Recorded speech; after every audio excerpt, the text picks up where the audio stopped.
with discrediting traditional democratic institutions such as the media, the courts, the church, the Ombudsman's Office, and the Human Rights Commission. We are already seeing the signs. It is thus very timely that we have our second national conference on disinformation, this time with the title Disinformation and Democratic Decay, as a wake-up call for the need to remain vigilant. I would also like to take this opportunity to plug check.ph, a consortium of academic and media partners in an effort to fight disinformation by verifying election-related information.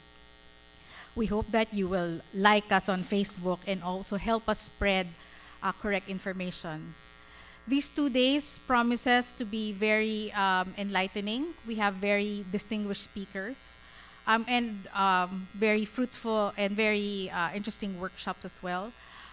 It's my wish that all of us here have a very fruitful 2 days and that it will bear fruit also in our work and also in our society. Thank you.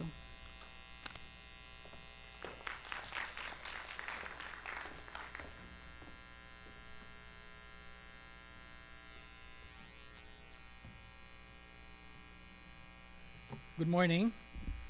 On behalf of the Consortium on Democracy and Disinformation, of which I am one of many conveners, let me also welcome you to the second conference on democracy and disinformation. Consortium is just a fancy word for really what is a ragtag band of press freedom and freedom of information advocates doing battle, like many other ragtag bands in the Philippines, against the white walkers of disinformation. Many things are happening today, including a very high-level conference somewhere else in Bonifacio Global City, which explains the very heavy traffic. Some of our own members and leaders, like Maria Ressa and Weng Paraan, are elsewhere doing necessary work. We are in the thick of the midterm election campaign. And not least, in about 15 or so minutes, the second episode of the final season of Game of Thrones will air. Many distractions. So to those of you who made it today, here at the spanking new campus of the University of the Philippines in BGC, and also in the beautiful Holy Angel University campus in Angeles, Pampanga. And to those of you following us on our live stream, thank you. Our second conference follows the same format as the first. The first day is largely focused on problem sharing, and the second day, tomorrow, will be largely devoted to problem solving. It will feature 2 important addresses. The first by Bishop Pablo Virgilio David, and the second by the former Ombudsman of the Philippines, Justice Conchita Carpio Morales. Like last year, we will also have a few dozen resource persons. I think right now we're up to 37 by my count, and we might have an additional 2 more by tomorrow, including at least 5 from outside the country. That is no small thing for us. Like last year, we also had 5 foreign resource persons, and we saw that, and we see this today as an encouraging sign of international solidarity at a time of high risk for the Philippines. And we will have 6 workshops tomorrow.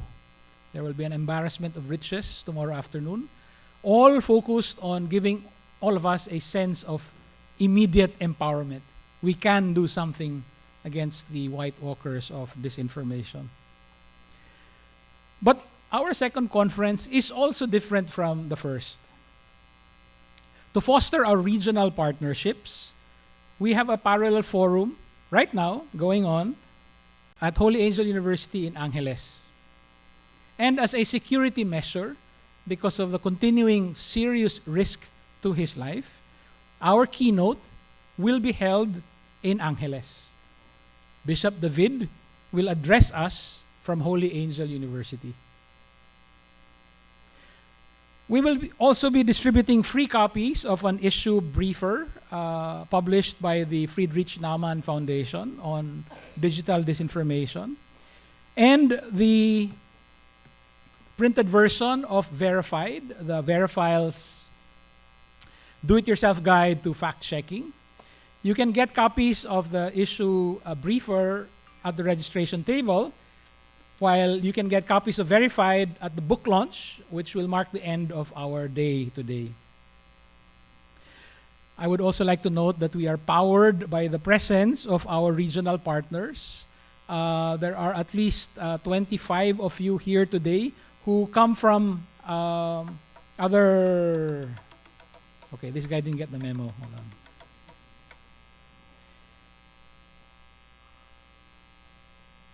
Powered by our regional partners. So we have delegates from Cagayan de Oro, or they should be on their way. They took the plane and they spent more time in traffic here in Metro Manila than they did on the plane. But they will be here. There are 5 of them. We have guests, participants from the University of Pangasinan, at least 3 of them. We have at least 20, maybe 12 are already here from Angeles. We also have participants from Cagayan de Oro. They will be joining us. So we're very happy that because of what has taken place in the last year, we can depend on the power of our growing national network. So much has been done since the first conference. We've had at least 6 regional forums: Cebu, Angeles, Cagayan de Oro, Baguio, Iloilo, Legazpi. And the next one is, wait for it, in Davao in June. But much remains to be done. The work, our work, is cut out for us to fight disinfo and to defend press freedom. Thank you, and may this be a fruitful and instructive conference.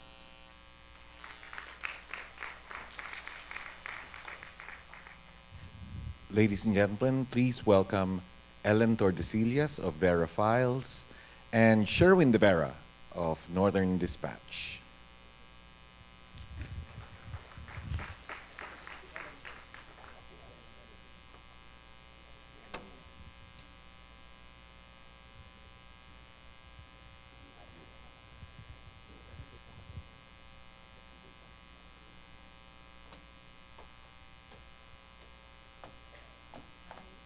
Good morning, everybody.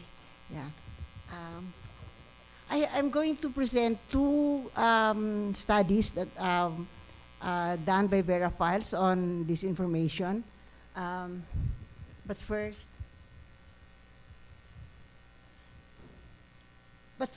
let's agree on what was the definition of fake news.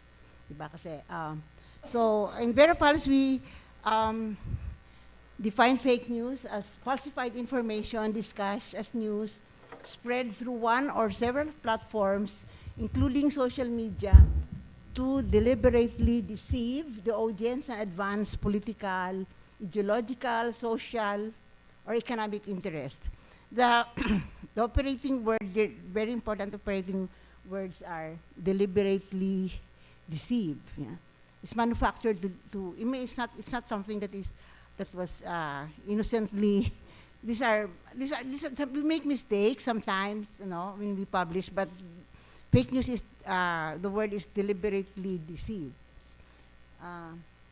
So the first study that I'm going to present is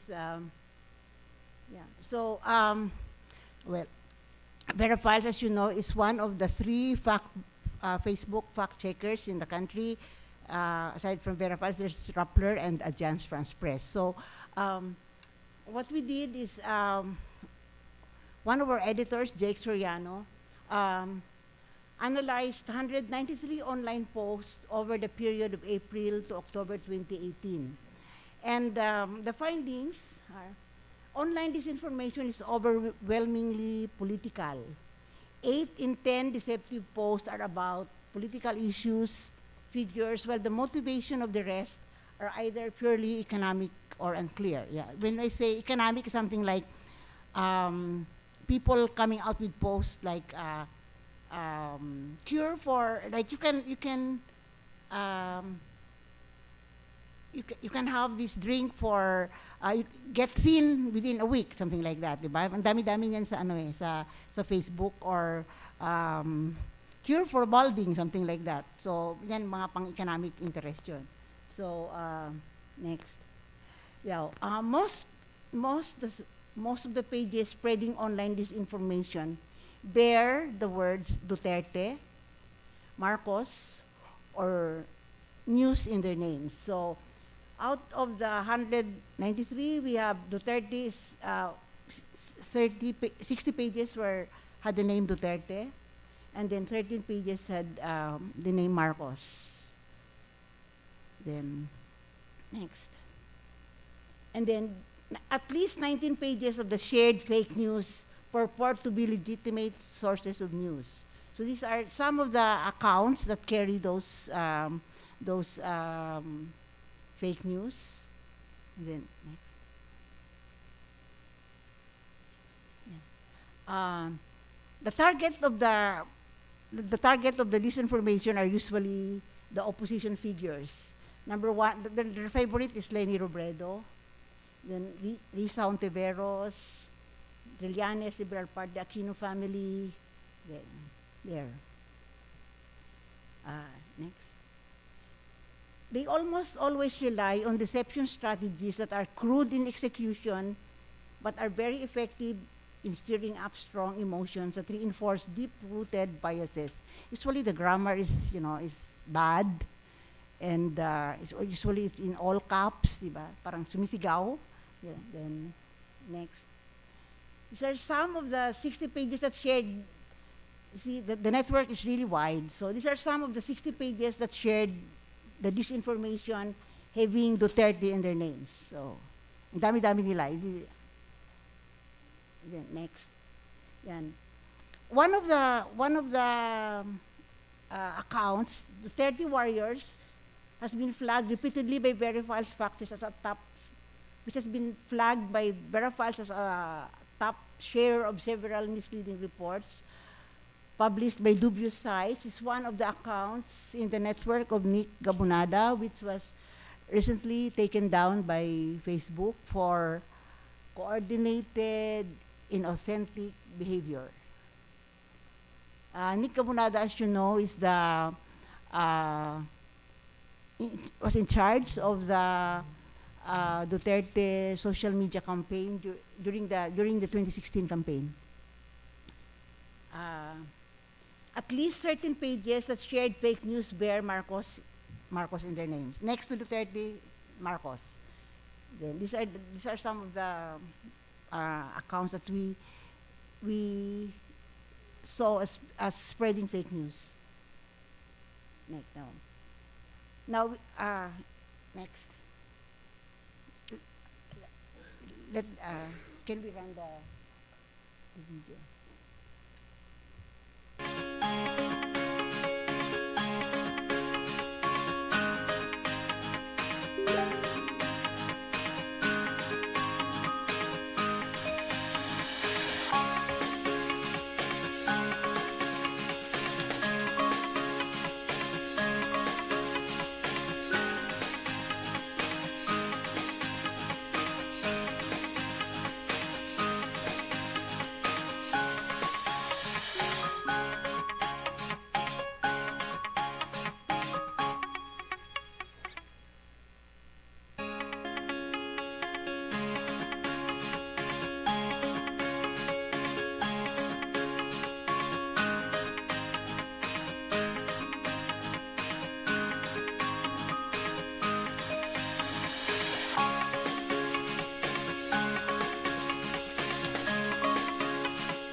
Now, the other study that we did was we looked into, it was Celine Samson, I think Chin is here.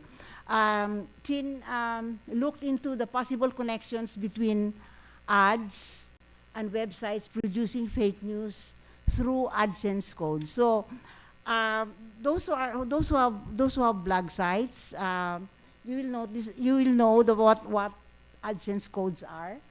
Web publishers and YouTube channel owners may use Google AdSense to earn from their sites through advertisements. So publishers are issued a code to place on their web to display. The AdSense come from Google. So you use that. That's where you, every time you accept ads, their payment to you goes to that. If you have a code, that's where the payment of Google goes to you. So you're assigned a code. So what Chin found in her study of okay, next. So from April to December, Verifile's fact check debunked 236 fake news reports that circulated on Facebook. 87% of these stories came from 139 websites. So 236 fake news, only 139 websites. Almost half of these sites had 22 common AdSense codes. Each ad code was used by 2 to 9 websites, which some using more than one code. This suggests that maybe that only one person or organization behind each group of sites has a common code. An example, the ad code shared by most number of websites. That's the code is found in PinoyNews.info, DU30community.info, and 7 others. So Duterte, the political opposition, and the Aquinos are 3 main subjects of its stories. Of the 18 stories produced by 9 websites, 3 distinct topics emerge. Those that fabricate or twist current events to show that Rodrigo Duterte, to show President Duterte in a good light. Those targeting opposition senators and Vice President Leni Robredo, and those that target the Aquinos. This is one good example. These are 3 fake news accounts. The first 2 were produced by DU30community.info. It came out in April 21 and 24. And the third one was produced by Pinoy News Info on May 3. All these 3 have common AdSense codes. So that means it's only owned by one person. So,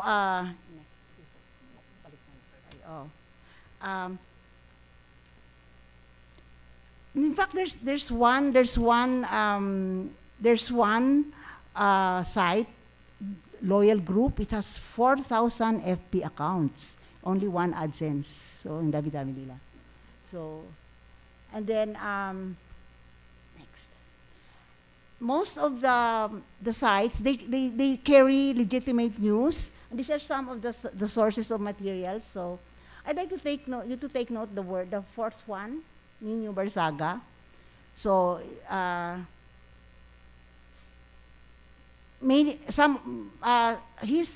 he has a blog, and then it's carried by several fake news FB accounts. So next. Last October, Facebook announced its first takedown. I think they took down something like 95. That was the first takedown of 95 pages, I think. And then so Cesar Chavez of the ZRH was able to contact him because he was complaining why his accounts were taken down by Facebook. So he was being interviewed on DCRH, and Cesar Chavez called me up to react to his complaints that his accounts were taken down. And I said, I'm not speaking for Facebook. As a fact checker, we don't delete, we don't block. We just classify we just classify posts as false, true, misleading, or satire. So we don't delete and we don't block. So, but he was complaining that of the 90 plus accounts that the Facebook took down, several of those accounts were his. So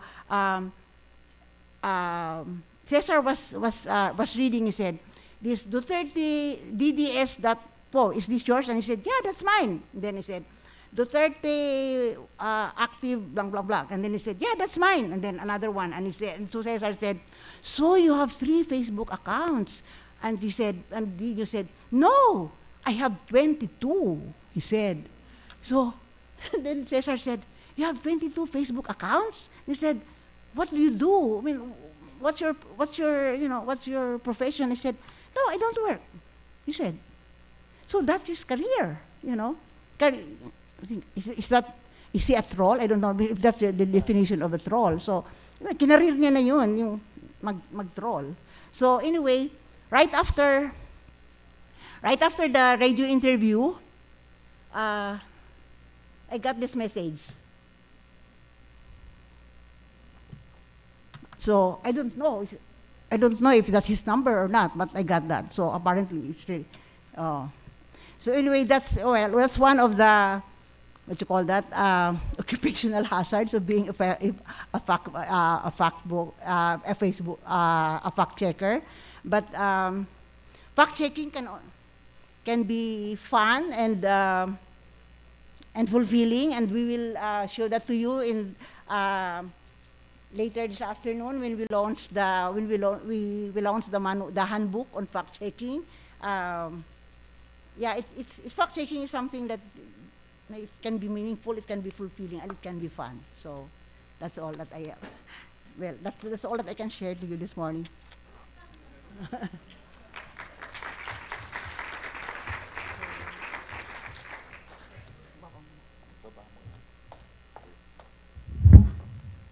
May we now call on Sherwin Deborah of Northern Dispatch.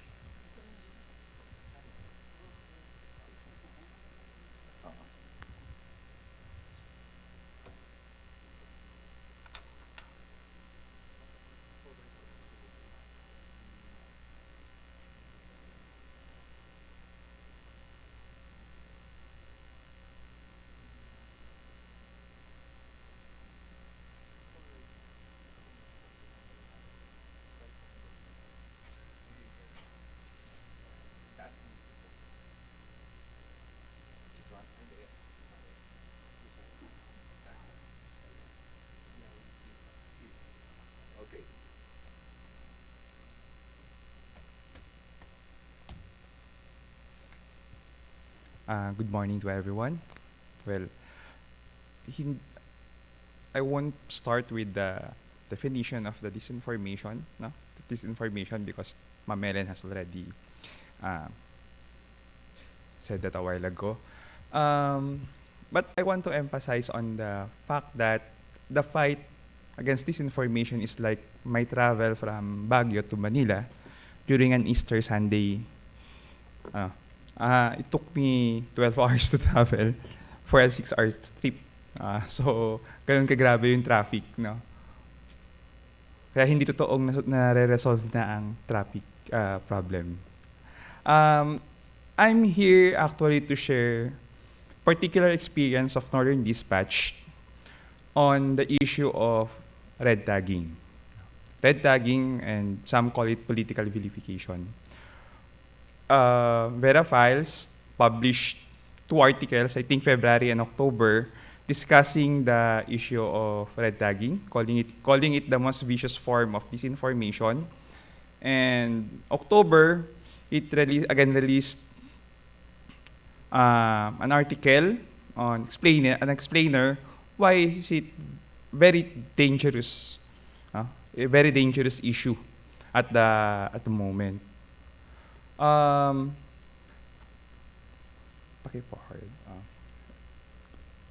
Anybody among you who watched the post? Yes. So it's the disinformation campaign of the United States during the Vietnam War. No? So about how the post exposed the uh, manipulation of data to justify the war. The disinformation campaign at the moment, based on the experience of Northeast reporting the different issues in Northern Luzon. By the way, Northern Dispatch is a community paper based in Baguio, covering the three regions, the Cordillera, Ilocos, and Cagayan provinces. No? The main content of the disinformation campaign is first to confuse the public on the merits of the issues. For example, on programs of the government, the most recent controversial issue or project is the Chico Pump Irrigation Project. No? They have presented, for example, the government had presented that all the requirements has been given, it's complete, and yet people on the ground are complaining that there was no free, prior, and informed consent, no, in Kalinga. That's a prerequisite for a project to proceed in part of ancestral land of the indigenous people. Second is to convince them and make whatever actions acceptable. So this objective comes in red tagging or political vilification. And the third is to make individuals to be threatened or to try to silence individual critics, especially those who are actively engaged in media work. I want to introduce to you a researcher, writer, and activist who experienced this. No? He works for an independent institution as a researcher, and he writes articles for Northern Dispatch based on his researches on the field. So most of his life, for 16 years of his life, he worked in the field as a researcher and as a journalist writing for the community paper. He is also an environmental activist, specifically an advocate against destructive mining in Northern Luzon. Yes, and that guy is me. Yeah. No. How did red tagging came about in my life? No? Did it enter my life? First came information discrediting the researches, and then came the surveillance, then came the death threats. In 2017, I was arrested. I was arrested for a rebellion case that was filed in 2013, and yet I did not receive any subpoena. I was not informed of any charges. No. When the rebellion charges did not prosper, I was again included in the list of 600 plus individuals branded by the Duterte administration as terrorists. No. And when it again did not prosper, just recently the DOJ was forced to amend the charges, and our names were dropped. They have again included my name together with other individuals in Northern Luzon in what they call a PNP watch list. No? Ordering all regional offices to submit an updated profile of the targets. The term was targets. So, forward. So what is red tagging? No? It is defined as an act of state actors, particularly law enforcement agencies, to publicly brand individuals, groups, or institutions as unaffiliated to communist or leftist terrorists. But red tagging goes beyond this. When we say it goes beyond being branded, because the purpose is to put you out of the protection of the law and make any actions against you acceptable to the public. The National Union of Journalists in the Philippines, to which I also belong, has just been called a communist front recently. And after this, our regional chapters have received threats, attacks. Our individual members have been subject to harassments. In fact, one of our columnists, also one of the peace consultant in Northern Luzon, was murdered just recently. No? It's Randy Felix Malayaw, a peace consultant from Northern Luzon. He's a columnist of Northern Dispatch. We offered him to write for the paper because we believe that it is the public's right to know what is happening in the peace process. So his column was dedicated for that matter. Now, how does red tagging affect democracy? In our experience, especially me, my previous work as a field researcher and reporter for Northern Dispatch has been affected. I can no longer work on field. I rarely go to Ilocos now because every time I go to my home province, I experience harassment, experience surveillance. No? So the function of those truth tellers, of journalists, are also affected. Now, this is not limited my case, no? It's actually a concrete policy now of the administration, no? Branding critics, branding organizations, institutions as being communist fronts or terrorist fronts once they say something against the policies and programs of the government. And this is not the first time. We also experienced this during the period of Gloria Arroyo, in which a report by Philip Alston of the United Nations identified that red tagging or political vilification is in fact a state policy because most of those who have been killed, human rights, trade unionists, peasant leaders, journalists, experienced first vilification before they were killed or they were charged with false accusations by the government. So the problem now is they have not only made our lives miserable with disinformation, they have weaponized it to actually put our lives in danger. No? And in Baguio, Rappler popularized the hashtag hold the line. No? In Baguio, we added some more. No?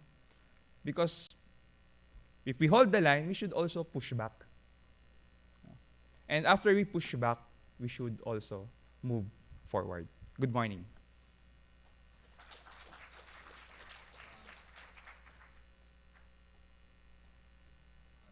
Sherwin, can we ask you to take a seat and maybe invite Ellen and Mr. Stephen Butler of the Committee to Protect Journalists. And this session is going to be moderated by Diosa Labiste of UP.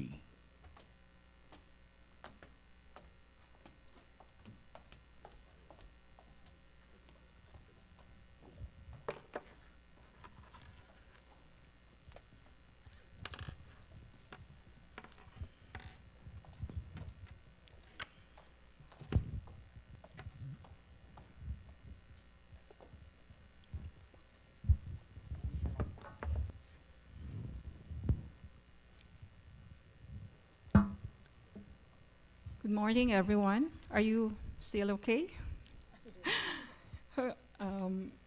Let's get going. As you can see in the program, if you have an electronic version of the program, This panel is a discussion about the deepening crisis of disinformation. Please allow me as a moderator to say a few words about the topic before I turn over the microphone to the panel members to give them the chance to elaborate some of the points they raised earlier. And before we open up the panel for everyone to ask some question. Since the first conference on disinformation and democracy, a lot of studies, write-ups, and interventions have been produced by scholars, journalists, bloggers, and political analysts. And I trust that this year's conference, and in this year's conference, we have a better understanding of what fake news and disinformation are, and what can we do to resist them. I hope this panel will come to a consensus on this thing called the deepening crisis of disinformation. It appears that, as what Ellen said, and Sherwin also, disinformation is not only out to disrupt social media conversation or undermine the credibility of news media, but it can have an impact on democratic processes, especially elections.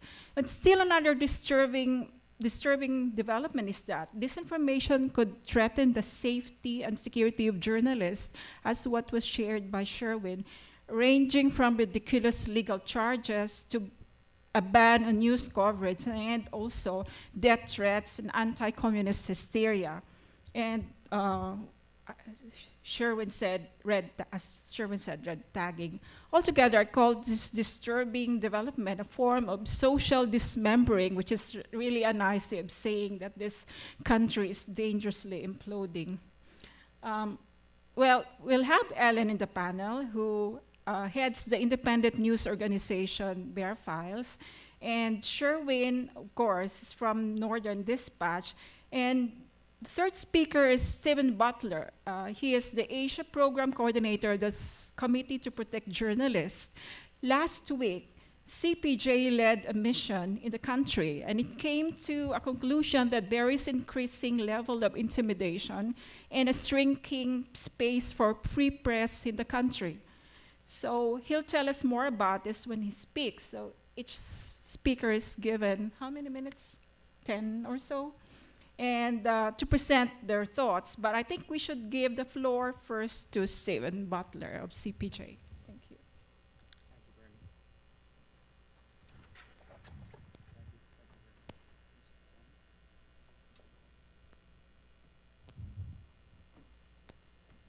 Here we go. Now we're on, I think. Thank you very much. I live in Washington, D.C., and coming to Manila and hearing all of this talk about fake news just makes me feel right at home. I'll tell you a story. Maybe you have all heard the story of Pizzagate in the United States. It's a story about a pizza shop called Comet Ping Pong, which is actually my local pizza shop, and it's about a third of a mile from my house. And during the election, this fake news was promulgated that Hillary Clinton was keeping a child's sex slave ring in the basement of the, and it created a lot of fuss, and there were a lot of attacks, not just on that restaurant, but also restaurants, right around. And it ended up with someone having read this. It came into the pizza shop, and with firearms, and everyone else fled, and he ended up shooting into the floor with no good at all. And the reason I relate this is a well-known story, and it was thoroughly debunked. But I have family members and cousins who are Republicans, and they came to Washington for the inauguration. We ate dinner at a restaurant nearby, and I walked them through. And months afterwards, they were very curious to see what this place was like. And they looked for the basement. They couldn't find it, because there is no basement. And they looked around, people eating pizza and playing ping pong, and that's the long and the short of it. But what you find is, even though the facts have been debunked, there's a kind of defensiveness and suspicion that lingers. And it has actually led to kind of estrangement within my family, over these issues. So it's, the ramifications for this sort of thing can be very wide. As far as, you know, what we have done in the Philippines, we went around last week and we met with government officials and we met with a variety of journalists, and we also met with diplomats. And I think it's certainly true that the press is under a lot of pressure here, and it stems ultimately from the political situation in this country that all of you know, I think, much better than I do.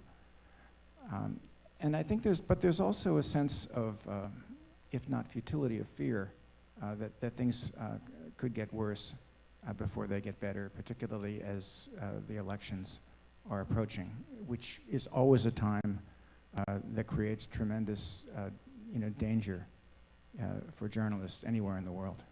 I'll stop here. Thank you.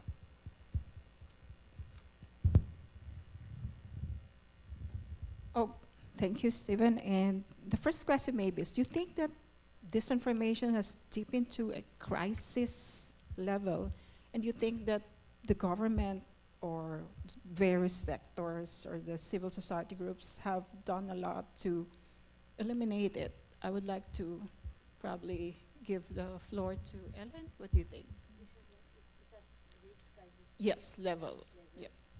Well, the fact that we have a president who is a product of disinformation is already a crisis, right?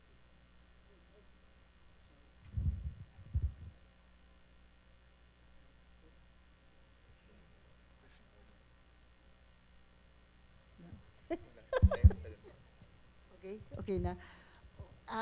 The question is, has disinformation reached crisis level? The fact that we have a president who is a product of disinformation is, I think, is already a proof of that it has reached a crisis level. Yeah? So now I think it's very important that we are holding this conference at the time when we are a few weeks, 2 weeks, right? 2 weeks before elections, because it's very important that when we go to the polls, we will be equipped with the right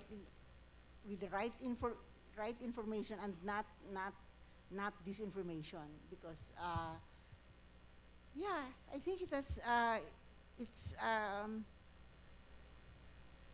reached a crisis level.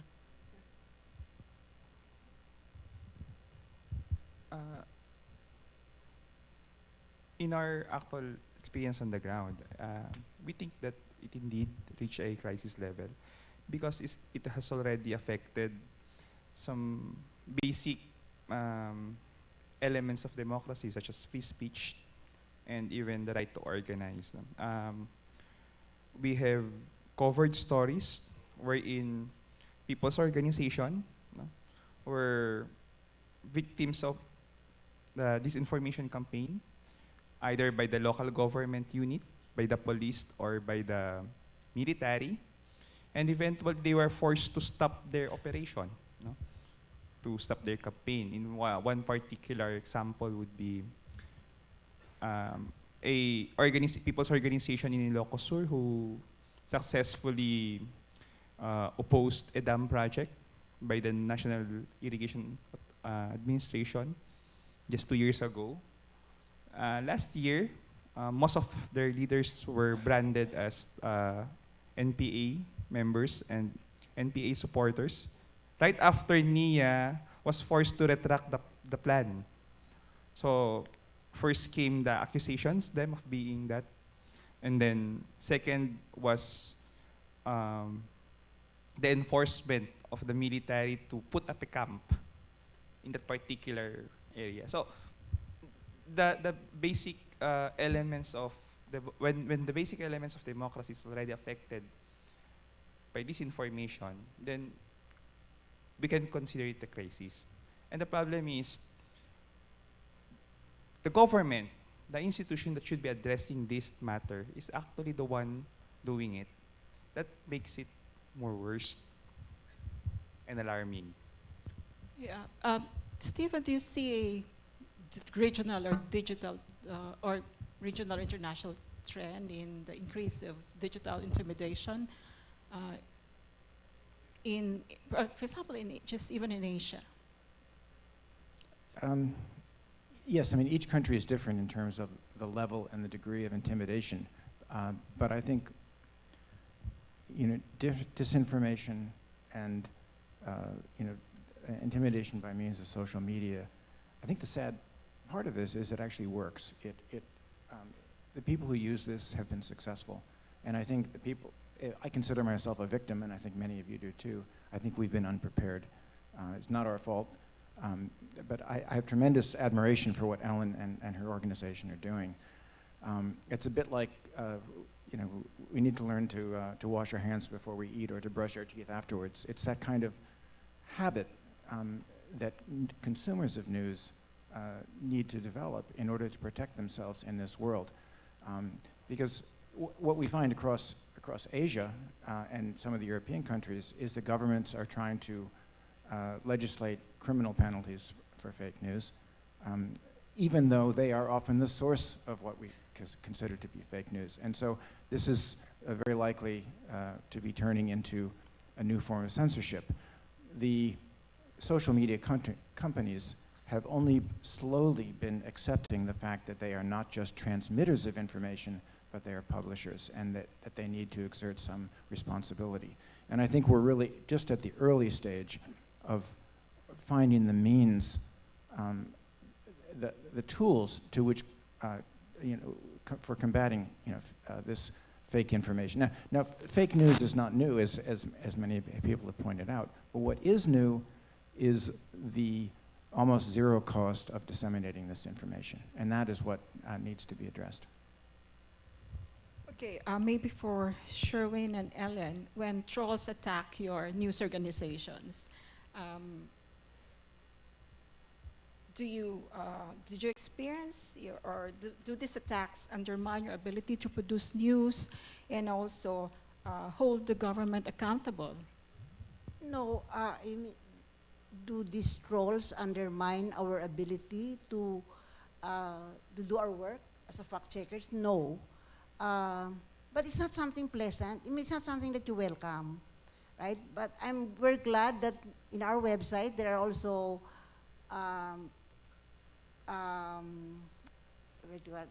followers in our website who answer the trolls. Well, we still have to find a way to effectively deal with the trolls, because some of us differ in how to deal with trolls. I think in our organization we have taken the stand to not to feed the trolls, but I don't know if that's effective. I don't know. We still have to assess our stand on that, because others I know what Sherwin does is pushback. They engage and they fight the trolls. So we have to deal with we have to find a way to deal with the trolls.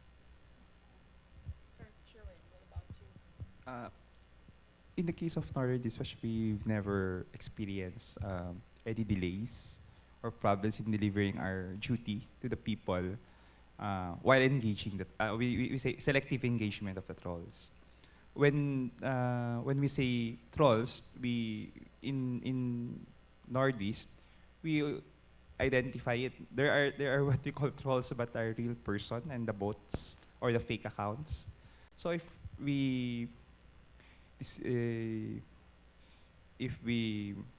search them and find that they are actual accounts and actually looking for engagement, we first try to engage them privately. We even had an experience of through email, and after attacking us, the individual became our advocate. No, so it was just a matter of how you make engagement. For media institutions, I think they have social media guidelines. No, on the part of Nordis, we're still looking at our experience and trying to put up a better social media guidelines so that we can properly address the problem of trolls. Stephen, in your report last week, CPJ said that there is an increasing level of intimidation and shrinking space for free press in the Philippines. Can you please elaborate a bit on that? Well, as we know, there are these there's a series of legal cases against Rappler. 11 have come in a very short period of time. And the subject, if you look carefully at the complaints, they appear to be rather technical violations. Certainly not, if they are violations at all, they appear to be rather technical and disputed points of law. And why have these come about? It's very difficult to believe that this is simply a product of a normal functioning of a law enforcement system. And if you extrapolate from that, much of the rest of the press corps is potentially at risk. And the fact that you have Rappler as a fine organization that has produced really daring investigative reports, they hold the line is what they're trying to do. Not everybody can hold the line under those kinds of threats. That's a fact. You go into newsrooms, and not just here, but everywhere throughout the region, which I do quite frequently. And people come up to me and they say, "Well, I've got a family." They have family, they have children to support. They're afraid of stepping out if they see an example made of one news organization. So this is just one aspect of what we see as the pressure that's being put on the press. It's not just Rappler. It's a message that's being sent to all news organizations, particularly those that take on establishment politicians. Okay. Last question, then we'll open the floor to questions from the audience. This is for Ellen and probably also Sherwin. Trolling and fake news have become acceptable campaign tactics this 2019 election. I think you've noticed it. And in fact, many political groups are using it as part of their election toolbox. What do you think? Is there anything we can do about this? Acceptable? Yeah, I don't because think it has become acceptable. Thanks God, we have groups like Check that.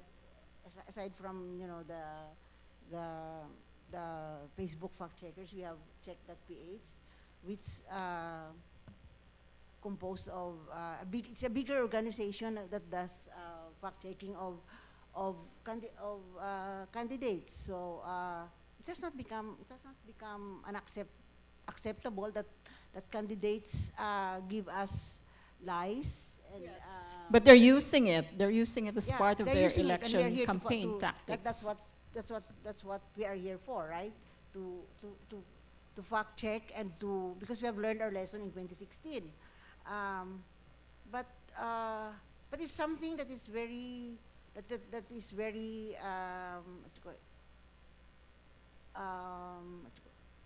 it's a challenge fighting them, because look at the surveys. The top 12 all come from not all, because we have I think majority of the top 12 come from Hugpong. The administration allied party, and you have number 3. You have Bongo, who promises I don't think he knows what a job of a senator is, because he promises to put up malasakit centers and all that. That's not a job of a senator, but he does all the promises, and yet is number 3. That means people are victimized by all these false promises. So it's something. It's being used by candidates, and it's something to be concerned about. Yeah, what do you think? What about in the local level? Yes, in the local level, I'm focusing now. Our report now is focusing for the 3 regions in Northern Luzon, but my particular task is in Ilocos. No? Actually, we're having a hard time, especially in a region where warlords thrive, because they are actually maximizing the social media to spread lies, spread misleading informations, either to favor them or against their opponents. For example, one of our reports is on RA 7171. No? So, yes, tobacco excise tax. And 2 of the contending parties for the governorship is exposing each other's corruption, no? So actually, what we do is that what he says and she says report, no? But instead, we just state the facts of how many farmers have benefited from the tax, what have been the projects produced from the fund, and also other issues concerning the fund, because it's not just how they spend it, no, but actually what are their strategic plan on effectively use the fund. So that's how we handle it, because it's very dangerous when you just election time, you just like a sponge for the media, you observe what they say. It would be not only affect your credibility, but also affect the informed, for the voters to have an informed decision during the election. Okay, it's time to take questions from the floor. Anyone who would like to ask questions to the speaker or probably give a comment related to what they discuss in the panel? Come on. Any question? Or any comment? Yes, please. Just identify yourself. Hi, good morning. Good morning. My name is Kat from Manila Times. It's not working. It's working, yes. Hello. My name is Kat from Manila Times. Yes. Yes. My question is, You want to use this mic?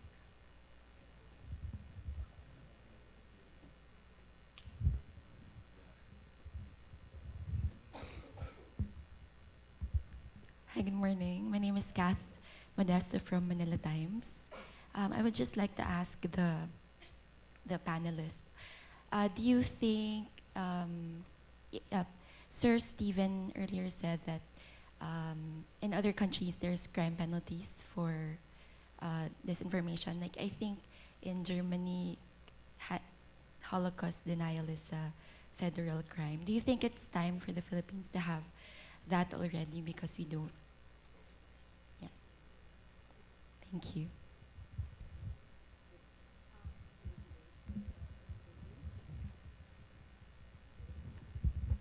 You're talking about regulating disinformation. What do you think, Stephen? Or do you think of regulating disinformation, which some Asian countries really tried, right? Yeah, it's a bad idea to have governments in charge of this. Even if a government passes this kind of legislation and sets up a mechanism with good intention, the people who follow, it's just an invitation for government abuse, to put critics in jail. This is the way. There needs to be a different method of regulating, and I think it would be a bad idea for the Philippines to go in this direction. Okay. You want to say something? I think it was last year, Senator Grace Poe conducted a hearing on fake news, because there was a bill filed by Senator Villanueva to regulate. The attempt was to regulate fake news. I think the stand, as far as we're concerned, and I think it was shared by many other media organizations, that there's no need for a new law to fight fake news, because we have enough laws. We have the revised penal code, there's the libel law, and we have the cyber law. It's just a proper implementation. And what we are concerned about a new law is that it could be medicine worse than the disease. So we oppose regulation to fight fake news. There are other ways to fight fake news. Number one is education, but a new law, we oppose that. Okay, there are groups, in fact, are doing media and news literacy, and I think they say it's a better way to fight disinformation rather than passing another punitive law. Okay, another question? Yes, please.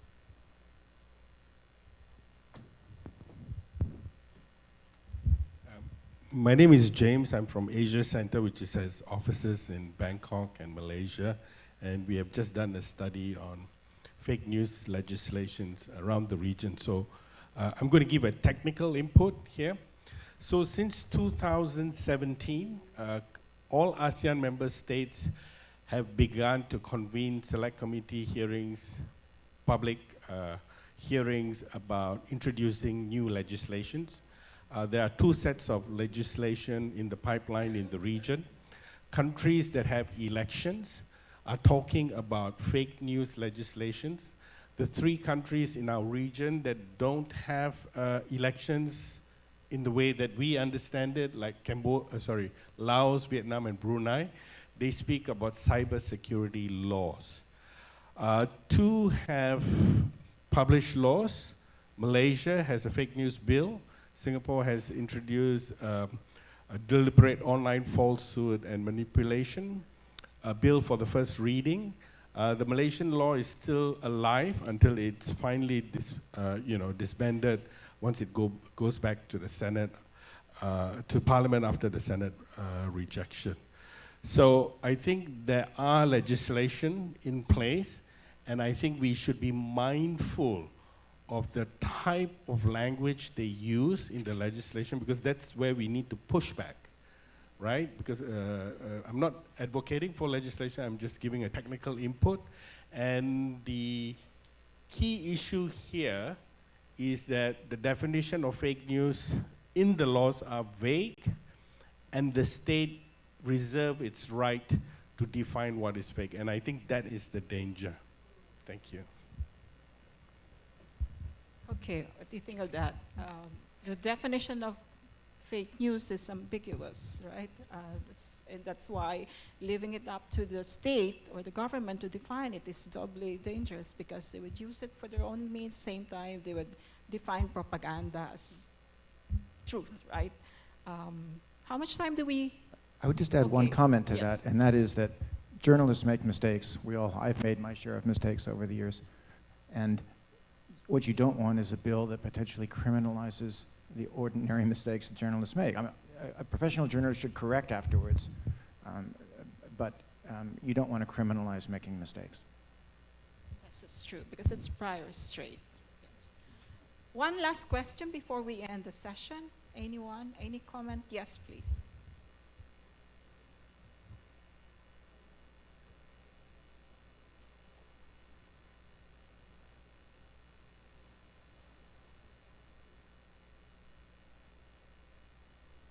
Hello, thank you. I'm Anna. I'm from the Foundation for Media Alternatives. I'm interested about Ellen's findings, stating that YouTube, I don't know if I heard it correctly, YouTube is the most common platform used for disinformation. There are a lot of people who would say that Facebook has a huge role in disinformation, so I'm curious how you would interrelate that with your findings in your study, as you shared earlier, and also how can we outline more the role of Facebook in this crisis of in this deepening crisis of disinformation? Okay, two things there, Ellen. First is YouTube increasingly become a platform for disinformation, and then the other point is Facebook. What is it at this time in relation to the as a platform of disinformation?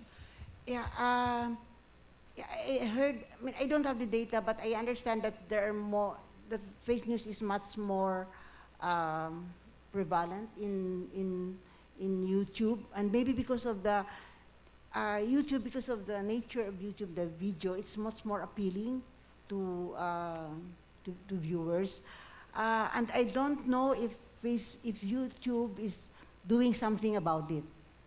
Because at least with Facebook, we know that they're employing fact checkers, right? They're doing something about it. So, so that's what. So Anyone who did a study on YouTube? Yeah, I haven't seen a study on how YouTube fights disinformation in YouTube. I haven't come across a study on it. What about in Northern Luzon? Is YouTube also fast becoming a platform for disinformation? For Northern Luzon, the most common platform being used is Twitter and Facebook, no? Especially Facebook. Um, in my case, in the case of Northern Dispatch, for example, all the attacks made against Northern Dispatch was through the Facebook accounts. No? Fake. We call it fake because no other information can be found about the account. In a single post, for example, the one I showed you, that single meme was posted by 52 accounts, all made in a span of a month, no, with no other information about them. Tapos, within that circle lang umikot yung meme na yon. So, yun yung pinaka-common platform. So far, what we did to address that was to report in Facebook. And actually, it was in a day or two that those posts were taken down. Okay. Yes, Verifiles, the Verifiles team is raising want to raise a point, maybe on YouTube as a platform of disinformation. Hi, I'm from Verifiles. Just to clarify the YouTube part, your question on the YouTube part. More than half of the video, more than half of the disinformation we analyzed, 193 stories, are in video format. That's why it's in YouTube mostly. But sinishare pa rin siya mostly through Facebook, Twitter, social media. It's just that yung mga videos na ito, it's a combination of like mishmash news reports, nagtatamper ng logo ng legitimate mainstream media. It's really the format, but it's being shared mostly on Facebook. So what are your insights on that? Why is it there's a shift on platforms from Facebook to YouTube? It's not like a shift of platforms, ma'am. It's like the stories are shared on Facebook, but when you click on those links, they redirect to YouTube. Okay. It's really the format. It's really the format. The form. Yes. Okay. Okay, that's Fiona Imperial. She's a member of our fact-check team sa Verifiles. Yes. Yes, please. Gemma. Yeah, I'm Gemma Mendoza from Rappler's Fact Check Group. So just to add to what Fiona said, YouTube is important. Facebook is important because people are there on Facebook. So that's the reason why mas concerned tayo with Facebook. But YouTube, as compared to Facebook in terms of audience size, is very minute in the Philippines, also because of internet. But yes, there's quite a lot. It's not precisely a shift, but there's quite a lot on both platforms. Yes, there's another hand.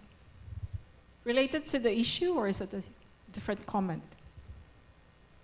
Hi, I'm Rachel from Cagayan de Oro. I'm the chairperson of the Development Communication Department in Xavier University.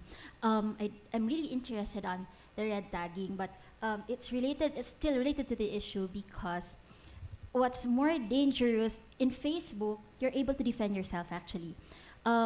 When we actually held the Democracy and Disinformation Seminar in Xavier University in January, that was Friday, the next day, Saturday, we presumed somebody who was part of the audience, or no, yeah, posted a photo of the poster like this one and claimed that there was an ongoing NPA recruitment ongoing that day by the department. Because the department was very active and we have alumni everywhere, it was easily debunked. So people shared it and said it was not true. 3 months after, our freshman students went on an immersion that's part of their photography class in one of, a small town in Bukidnon, took photos. Not on Facebook, but on the day while the students were preparing for their exhibit in a mall in Cagayan de Oro, one of my students said that a box filled with two reams of long bond paper contained, claimed that the department was an active partner of the NPA and that the immersion was really to partner with the NPA, that there were rituals made. It was scarier because in Facebook it was easy to debunk. But that one, that 2 reams of bond paper distributed, it's so hard to trace because the box was just 2 boxes were left. During the exhibit, we saw several military men roaming around because what they thought was the exhibit was some form of a propaganda. And prior to the exhibit, there were people checking our faculty members, especially the photography teachers, if they are really teachers and that. So even students, even our students were now scared on what to do, because although the mall security team was able to contain the distribution of the box, there were still papers distributed.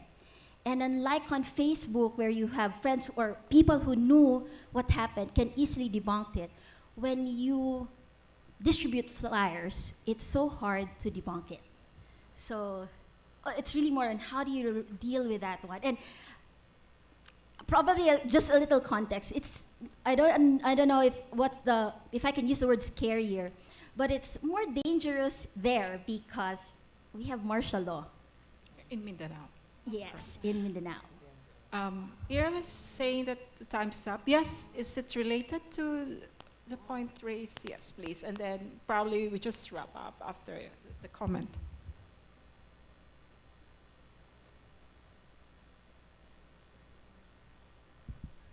I'm Marnie Tonson from the Philippine Internet Freedom Alliance. Again, from the Philippine Internet Freedom Alliance, PIFA. Okay, great. What she said is precisely the reason why the Supreme Court adopted several new writs into our system. What we have are the writs of amparo and the writs of habeas data. In red tagging, that's primarily the purpose of habeas data. What happened was, when the Supreme Court justices visited South America, they found out that the legal systems there created these new writs. And using the special rulemaking powers of the Supreme Court under Section 5 of Article 8 of the Constitution, what they did was they came out with these new writs. And this is precisely the experience in South America. You had red tagging. So what happened was they created the writ of amparo to protect the people who are red tagged, and the writ of habeas data in order to delete and remove false information from any record. And that's also addressed not only to government, but also to private entities. So I guess the answer to her question would be, you could file a petition for a legal remedy, yes, of habeas data or amparo. Okay. We have to wrap up. Maybe as a response to their comments, we just would like to ask you to say a couple of sentences as a challenge probably, or some response to the comments, and then we have to end this discussion. Yes, Steven, could you like to go ahead? Yeah, I would just say that there's never going to be a resolution to this. It's kind of a war where you can win battles, but there's no end in sight except finding a way to live with it and make the best you can. On the matter of red tagging, no, the word red has been used actually to degrade actually the meaning of dissent, and we should not let that happen. No, I remember a family of media practitioners in Mindanao who were red tagged. No? They claim it's a badge of honor, being red tagged. The Kong Corrales, yes, a badge of honor, especially at the moment. So I think that's one way of pushing back, no, on the matter, because if we let that tag, that terrorist tag, that red tagging, deter us from doing our job, then they would win. And I'd like to go back to the question of Josa, on has disinformation reached a crisis level? Yeah, I think so, because under the president's anti-war, 27,000 people have been killed in the name of the president's drug war. 9 of our islands have been lost, and yet he is enjoying, my God, almost 80% popularity. How do you explain that? It's disinformation. So we need to work hard to fight disinformation. Okay, thank you so much for being with us for this first panel. We just have opened the floor to the discussion for the next panel. Thank you so much, and good morning, everyone.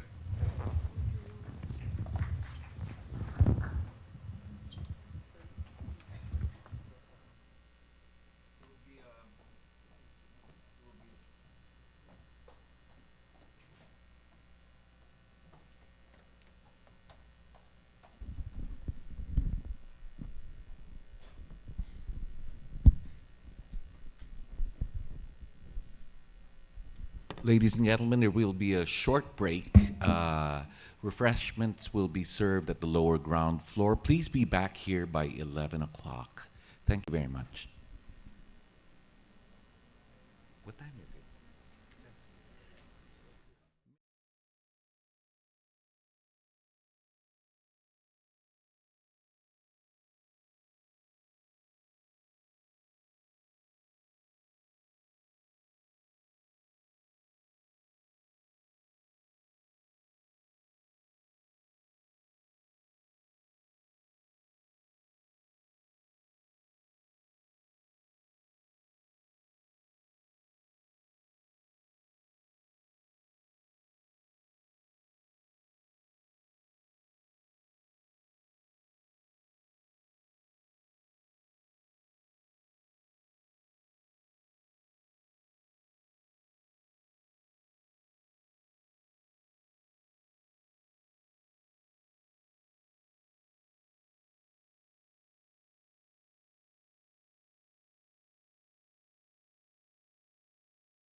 gentlemen, we'd like you to turn your attention to the screen. Our keynote speaker will come to us live from Angeles City, together with Rappler's Pat Evangelista. Please, let's all give them a warm round of applause. Good morning. Good morning, everyone. Good morning. Good Morning. So let's start, because we're dealing with disinformation. Let's start with what you've been called. You've been called many things. A beacon of hope, a light in the darkness, a defender of human rights. You've also been called a thief, a drug user, a blabbermouth, and I quote His Excellency President Rodrigo Duterte, a son of a hope. Which of these allegations would you consider disinformation? Well, the second part of what you said, all of those are disinformation. And I do not think the President knows me personally. I do not know where he's getting disinformation from. The last one really made me feel very strongly, because when you say to somebody, I'd say the cuss word is spread not to the person but to the mother. So you called my mother before. So you get to know my mother. So that's why on Facebook I posted something about my mother, what kind of a woman was. Is this a surprise that you are getting personal threats against the President of the Republic? Is this something you expected?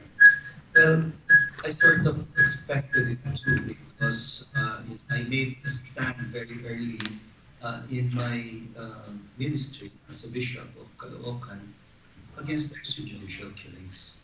As early as October 2016, I came up with a pastoral statement against the killings. I issued a pastoral statement entitled Nasaan ang iyong kapatid?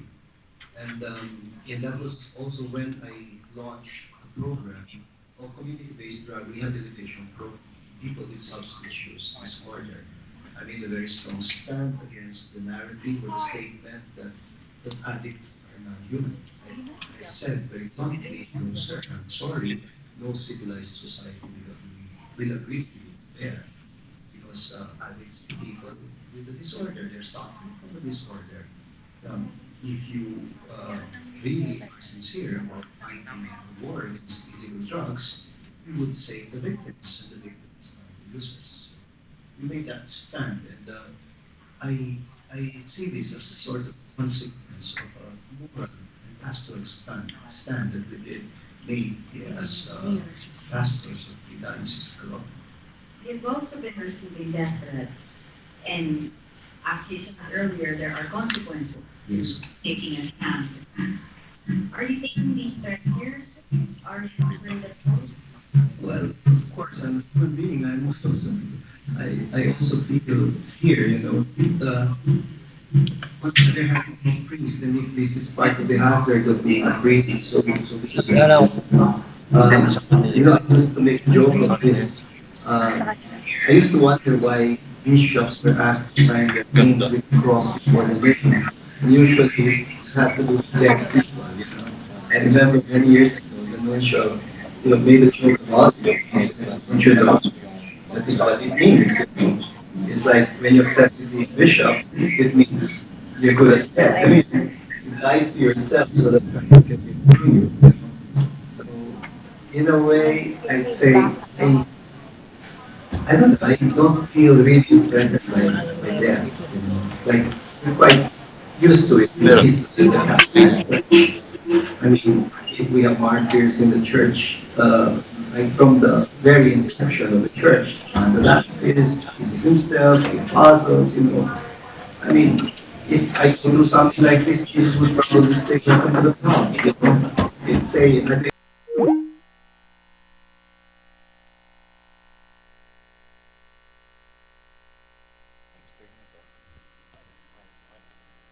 We apologize for that. We're going to try and get a clearer connection so that we get to understand both Bishop Ambo and Patricia.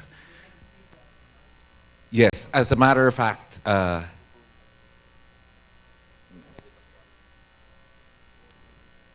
yes, yes, because of the feedback.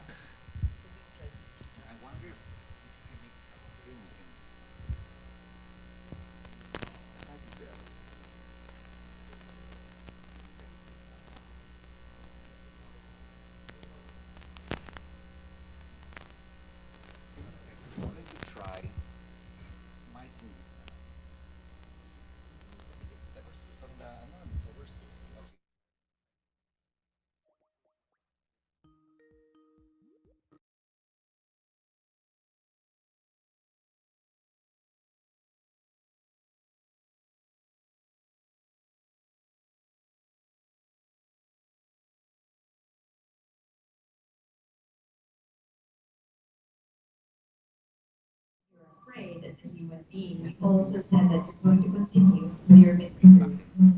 Why could you not have police protection?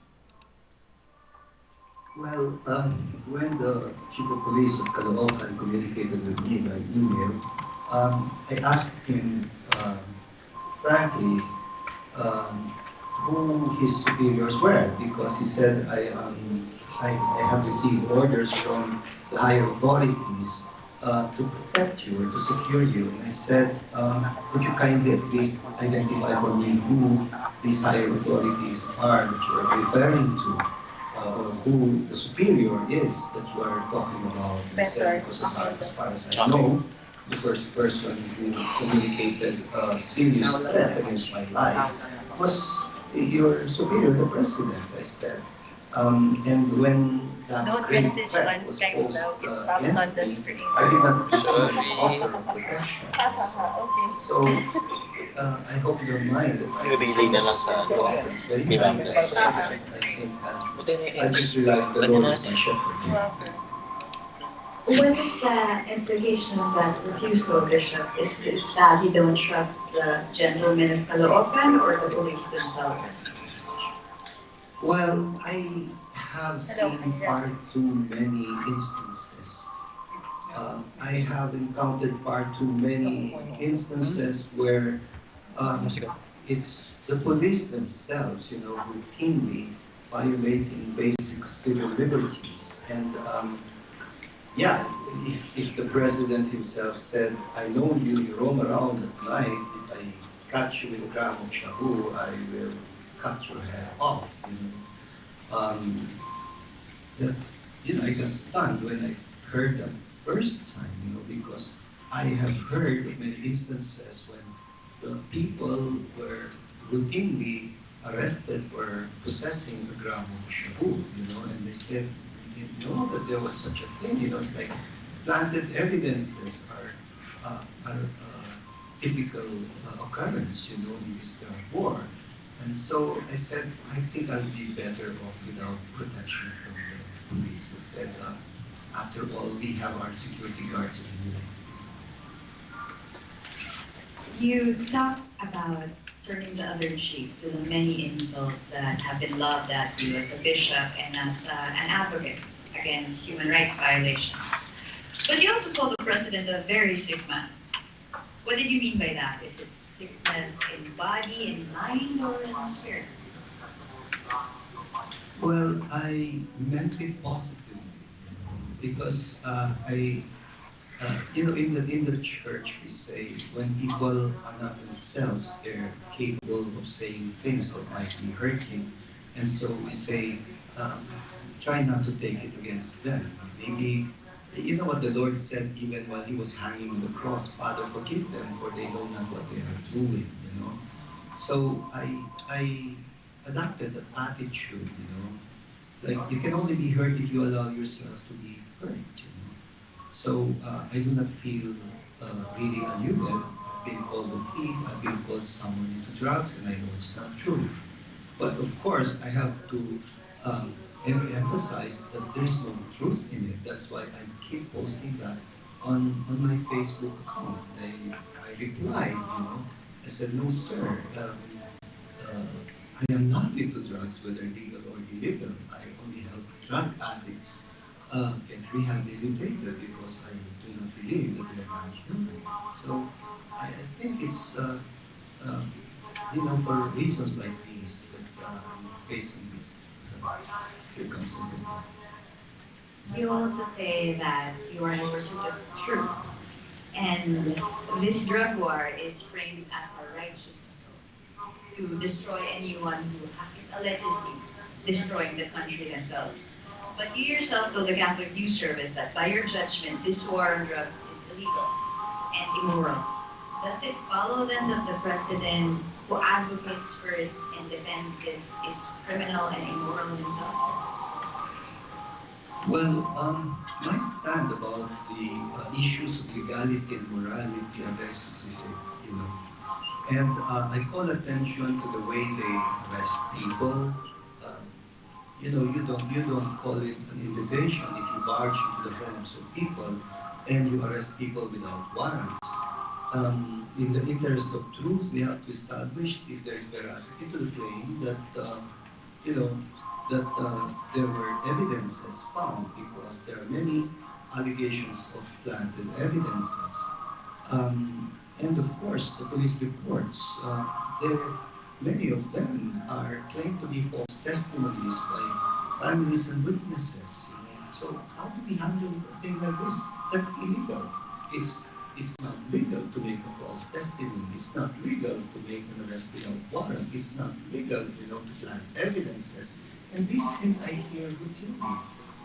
I hear routinely as pastor because they listen to our people. They're down there on the ground. So that's why I've been, at the start, I was giving the benefit of the doubt that these orders were not coming to top. That's why I was sort of suggesting that they monitor the behavior of the police authorities in their conduct in the fight against illegal drugs. That's why I also believe in the need for other agencies to monitor government, to do a self-monitoring of government in its implementation of this fight against illegal drugs. So it's nothing personal. I'm not really even addressing myself to the chief executive of this country because I know that government is a huge network. So I was sort of giving them the benefit of the doubt that these are only, sort of isolated instances. But when I listen to reports, and you yourself have done a lot of reports about extrajudicial killings, you sort of get worried that this is a systematic thing. I've interviewed a number of vigilantes who call themselves good Catholics. They go to church on Sunday and commit murder during the week, and they believe they're good men. If opposition to killing is so fundamental to being Catholic, what does it mean that a nation of majority Catholics elects a man who calls himself a killer and promises to kill hundreds of thousands? What does it say about our faith and about the Catholic Church? Well, I say with all humility that it means that we have failed. That we have failed in educating consciences. We've failed in establishing connection between faith and life, That people can live a split-level kind of Christianity. That people can compartmentalize religion and social life, And they see nothing wrong about things like these, and at the same time claim to be believers, claim to be Christians, I feel very strongly about this, especially now that we're celebrating the Easter season, because we've just renewed our vows at baptism, and the most important vow at baptism is to say, I renounce evil. So how can we even claim to be believers in the Trinitarian God if we haven't, if we're not capable of renouncing evil in all its rawness? And what I observe around is really raw evil. Is this failure to be educated limited to the flock, or are there also priests who believe that some people deserve killing? I have recently interviewed a parish priest, for example, who said that the slew of murders of politicians, if God couldn't stop them, maybe a bullet will. Is that something that is an aberration, or is this something that the church is trying to address or concedes is the right of priests to believe? Yeah, that would be extremely embarrassing, because the Catholic Bishops' Conference of the Philippines is very, very clear about its stand against killings. If we are consistently pro-life, I cannot, for the life of me, imagine a priest even thinking that things like this could be right. What is more common is the people who are marginalized from the church. Um, and I'd say in the Catholic Church, we're probably able to influence at most around 20% only of our constituents. I'd say the majority are marginalized.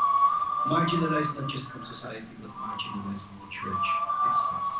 And it's for that reason that we've redirected our own pastoral action to the peripheries, to follow, to heed the call of Pope Francis, not to stay parochial, not just to wait for people to come to church, but for the church to go out to the poor, out to the peripheries, out to the last, the least, and the lost, who unfortunately are the majority in our church. I'll end with the last question. Because we are speaking about living in an age of disinformation and a church that believes in pursuing the truth, what is the one truth that you feel needs to be clarified? Or the one piece of disinformation that you want to make sure that you get the word out there and speak on the record about what is true and what is not?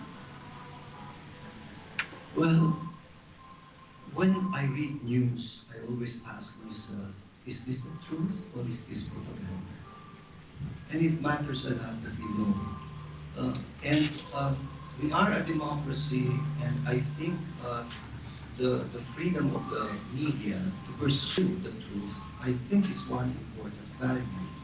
And that is why it matters a lot to me to know if what I hear or what I'm reading or what is being reported is really the truth, or it is a plain propaganda in pursuit of economic or specific political interests. But the truth is really a whole dynamic complex, complex of activities. And we're grateful to the media that they are, in spite of all the odds, because the hazards are very clear. The truth seekers and truth tellers are always taking the risk. And since truth for us isn't just a matter of information, it's a moral issue for us in the church, then I can assure people who are interested in the truth that we are their allies. Thank you, Bishop. I'll ask one last follow-up question. What's the biggest lie you heard in the last 3 years? The biggest lie that you heard in the last 3 years? Well, the biggest lie is that this drug war is meant to eradicate illegal drugs. Thank you, and we are going to move on to the keynote speech of Brother Rumble. Thank you so much for that.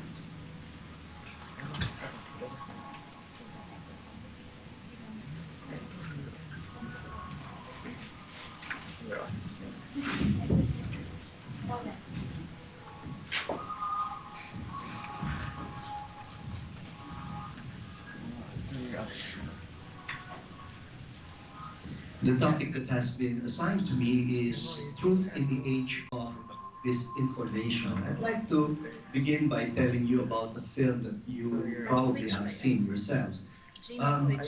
Some time ago, I saw a film about professional political strategists who do consultancy work for politicians, especially those who are still aspiring for public office.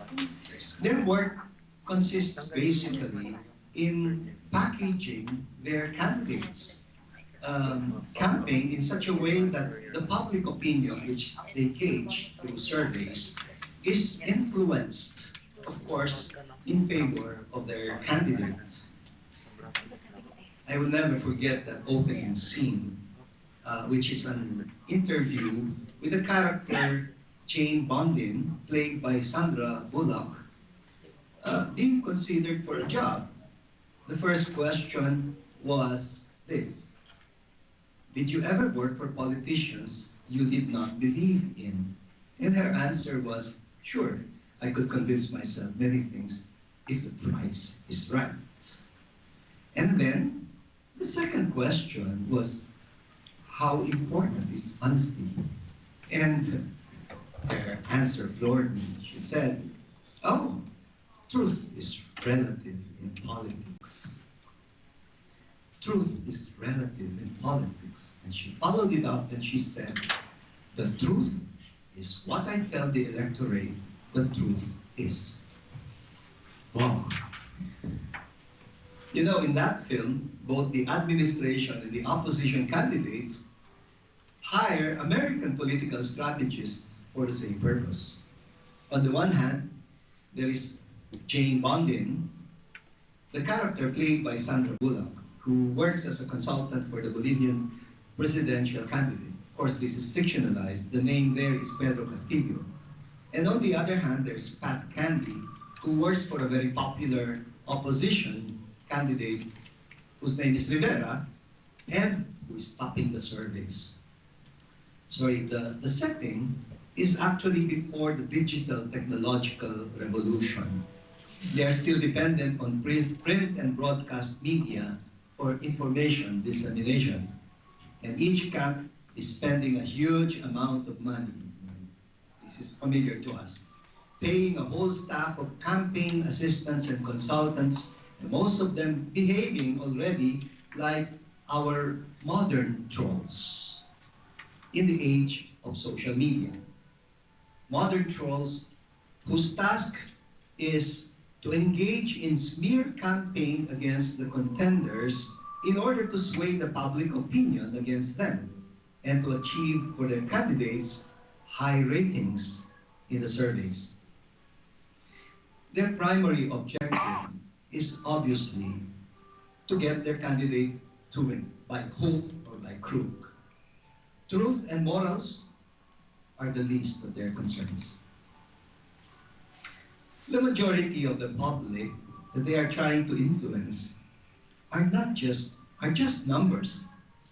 They are just figures in a survey. They are just a mass of nameless, faceless, unthinking people whose opinions could easily be swayed by manipulated information drive whose actual objective is disinformation. But make no mistake about it. The strategists are not always after telling lies either. You know, their typical strategy is to pick up a little bit of truth and to twist it or to use it as a weapon for demolishing the contender or as a means of conditioning minds towards adopting a specific mindset. The first most important step for the political packaging is what they call a quest for a brand.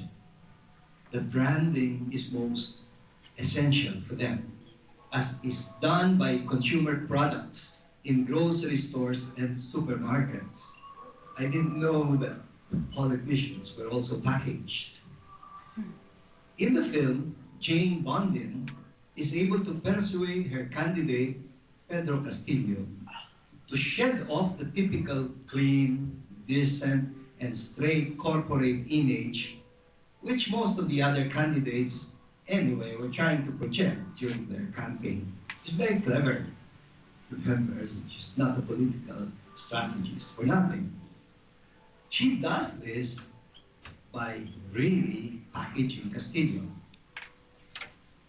She says you have to, for packaging, you have to convince people that in not so normal times like theirs, he is exactly the kind of leader that they need. So he had to get rid of his formal coat, roll up his sleeves like someone always ready to work. He should not hesitate to punch an enemy or to hurl cuss words and project a tough guy or a strongman image.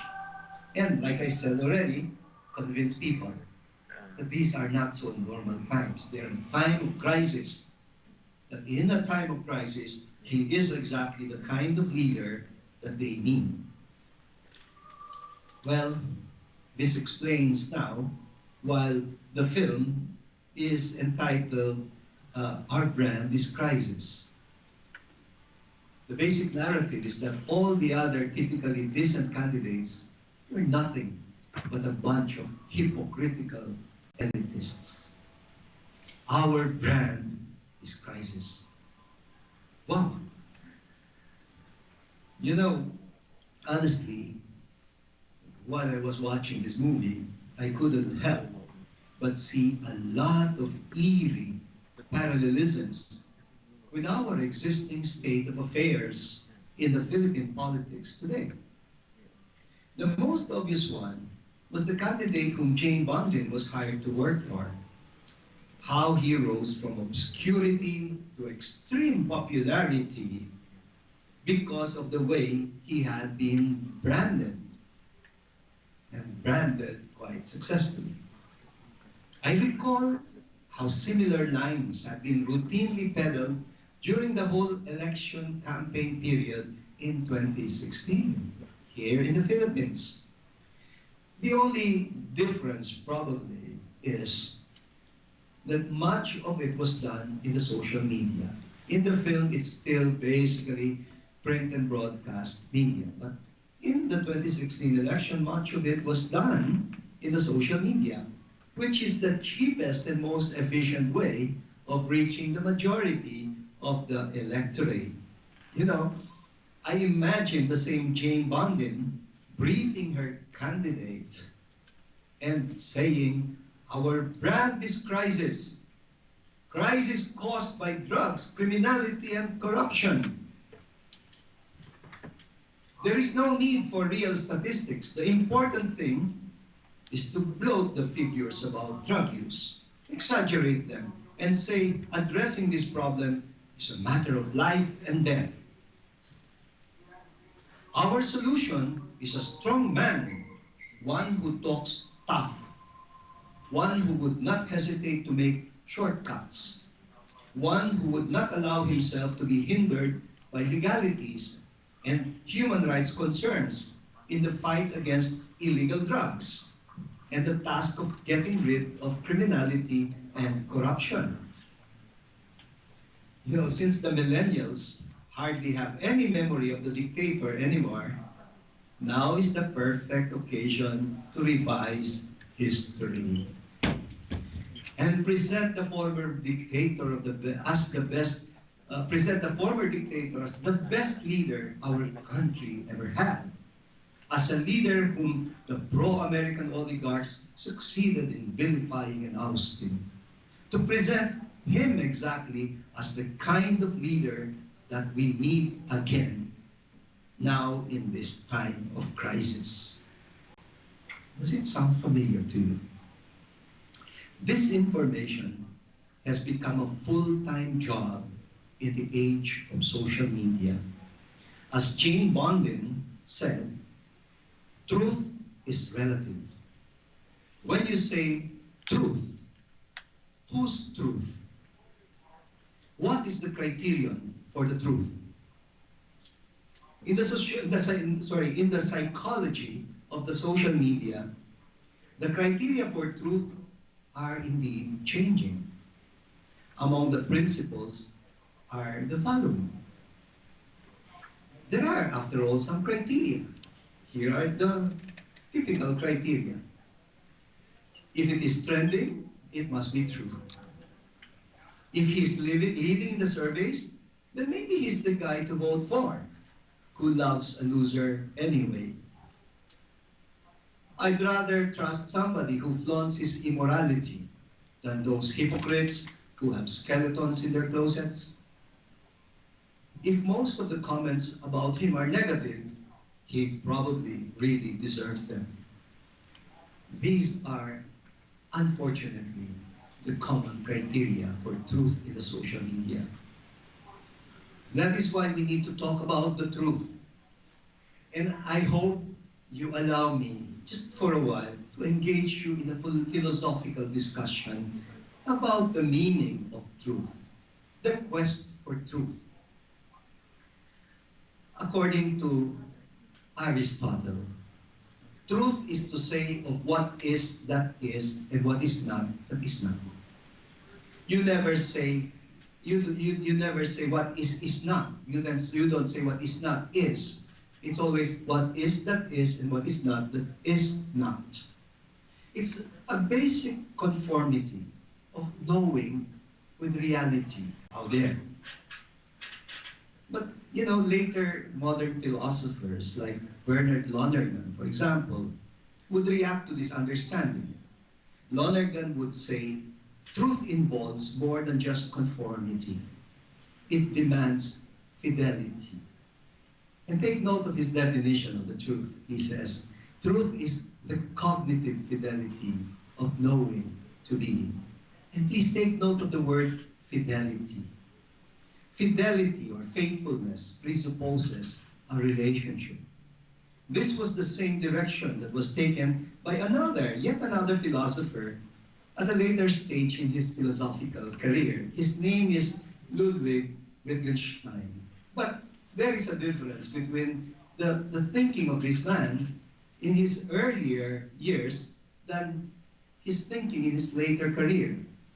The earlier Wittgenstein presupposed that the truth is always a one-on-one correspondence between the knower, what the knower knows, and what there really is out there.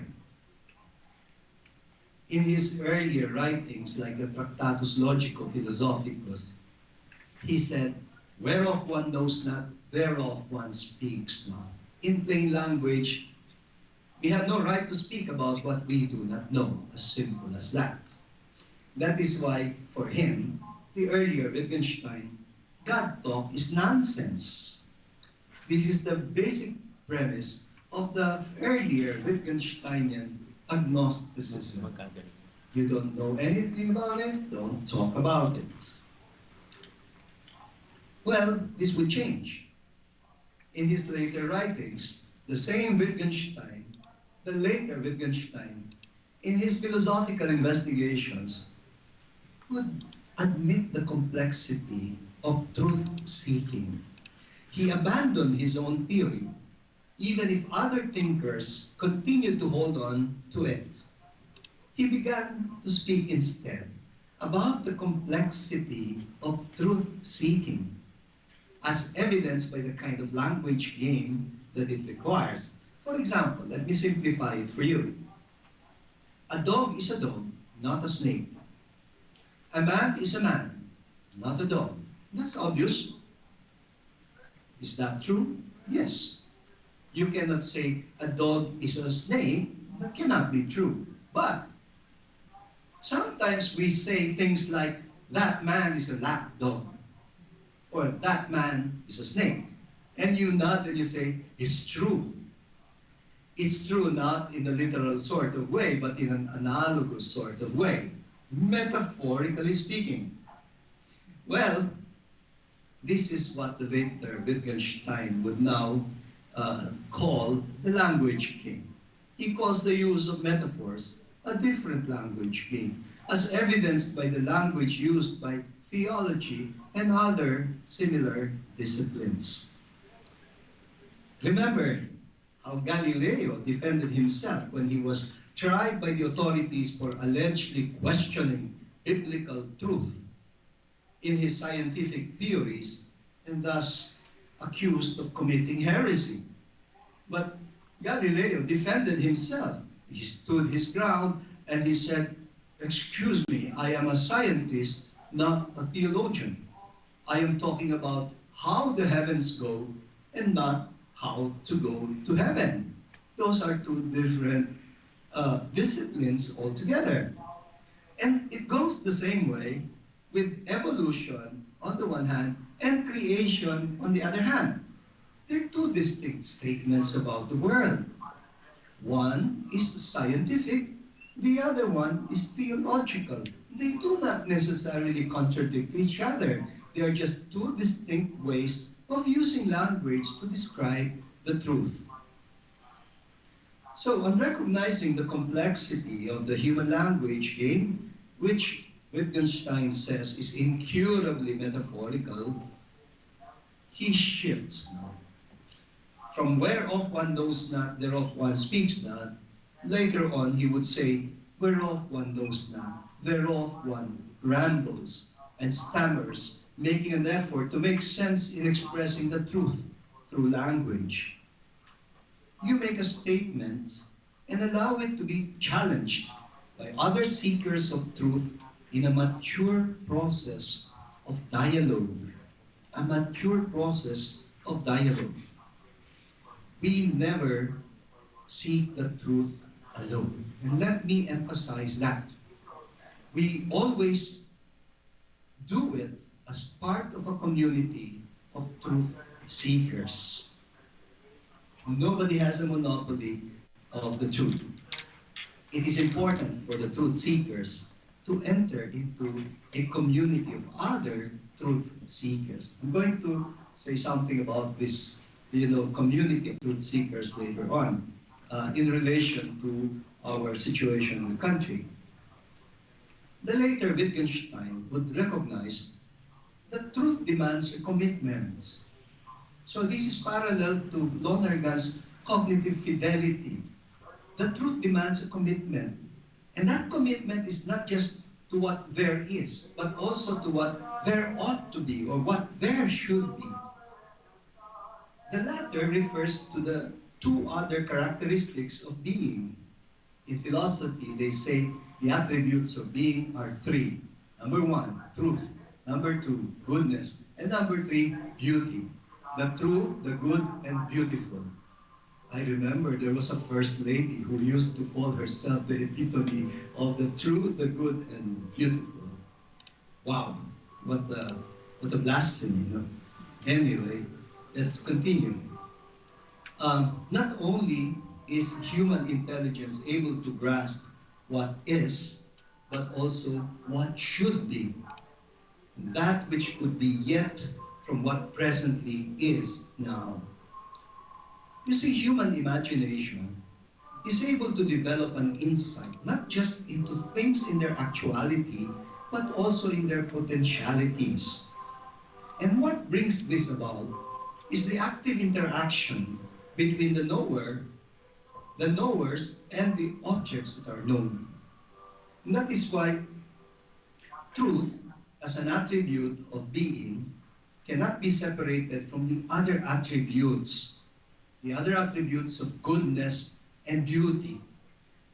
Some people who question the existing state of affairs and advocate a new kind of economic and political order may engage not just in the laying out of the facts about the present condition, but also in the propagation or promotion of an ideology that runs counter to the current system that is behind the present condition. And take note, this is a neutral thing.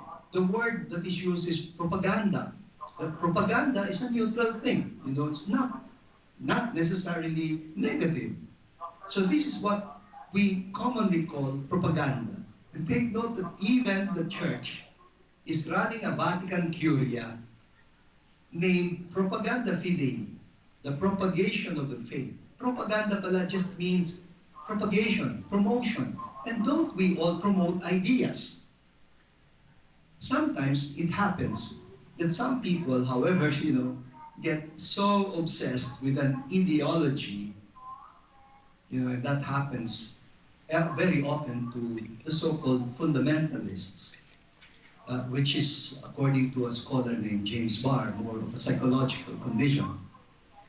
Instead of telling the truth about the existing state of affairs, they present caricatures or even deliberate misinformation for sinister purposes. And this is what I call the negative sense of propaganda. And this has become the more common negative meaning of an otherwise neutral word. This is the common accusation heard, for example, by typical right-wing politicians against the left, accusing them of pure propaganda, while they themselves are actually involved in propaganda. So, the task of finding out which propaganda is faithful to or grounded on the truth is precisely a whole philosophical issue. You see, the quest for truth is inevitably a philosophical issue. Specifically, it is epistemological. Sorry for that big word, Pero simple lang ang meaning nito. It's just a very simple meaning. Epistemology means it is not enough that we know. It is important also that we know, and we know that we do not know. That's epistemology. It's not just about knowing, but knowing about knowing. One of the more important issues in epistemology is this fundamental question. Is there such a thing as false knowledge? Can I call it knowledge if it is not true? Well, apparently, this is a contradiction in terms. How can I call it knowledge if it is false? That's a contradiction in terms. Knowing presupposes interest in establishing the truth. It presupposes following some criteria for distinguishing between what is and what is not, whether it be about truth, about goodness, or about beauty. For believers, the quest for truth is more than just a philosophical endeavor. It is also theological. It is also a spiritual and moral issue. Because we associate the quest for truth with the quest for God, truth is supposed to be a spiritually impelled moral imperative.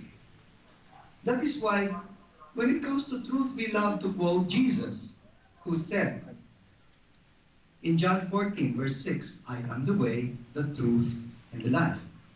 In John 8:32, you will know the truth, and the truth will set you free.